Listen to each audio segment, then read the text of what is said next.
Hey guys, it's me, Gabriel, coming to you with that morning boost here in the office. A little early, no one's here, so I was like, hey, why not? So, this one I thought would be about no limits, because limitations are things we often impose upon ourselves and as such on others. Because, see, the limits that you put on someone else, that you see someone else is about, if you say, oh, they're limited, you know, X, Y, and Z, then it's the limitations that you put on yourself. And the Bible, for instance, among other spiritual texts, often proclaim the unlimitedness, the limitlessness of what God's about. So it seems odd. This is almost like a food for thought little video, but it just seems odd then. Like, what is it that causes us to be so limited then? And I feel that it stems from attack, because I think so. Many of you may come back with when I said the whole thing about the limitations you put on another, the limitations you put on yourself. But I think some of you might say, well, I don't put any limitations on myself, but these people are all idiots. They're all, limited people.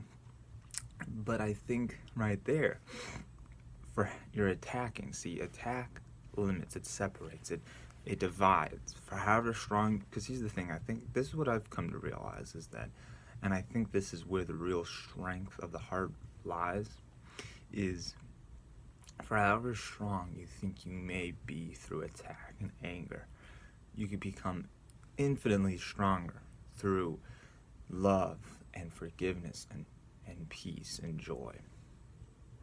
Because I feel like attack equates yourself to a body. And the body has limitations. It's frail, it's delicate, it can get sick, it can die. But when you transcend your thought beyond attack, and you also recognize that the reason for a lot of the times we attack is because we put the body as the end and not the means.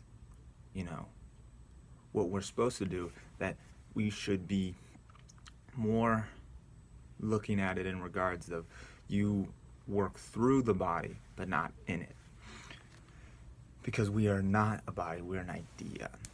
And so as an idea, we have to go beyond this notion that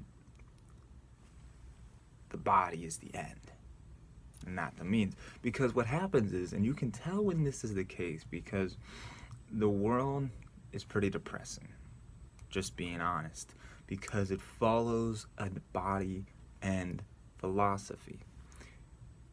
The adornment of the body to make it, fashionable and youthful for as long as you can. Why would you want to live in this world for an eternity when it's an utter shit show?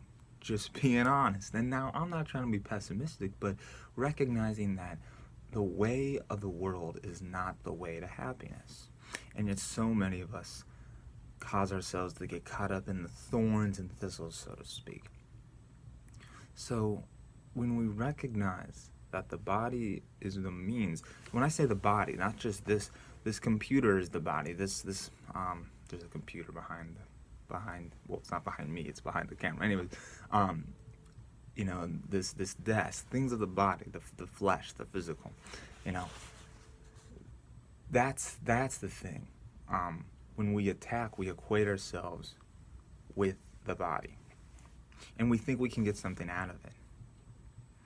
But to think that you can use the body as a means of attack and find joy out of it is ridiculous if you think about it. That's like, you would have a better chance of getting 2 minus 2 equals 4 than to find joy through attack. So, there's someone calling, but I am not going to answer that. Yeah, that's what I got for you. I think I might do another video more about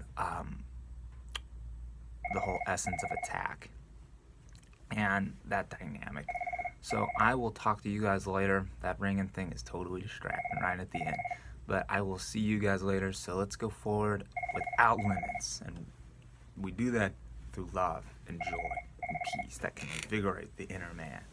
So, I'll see you guys.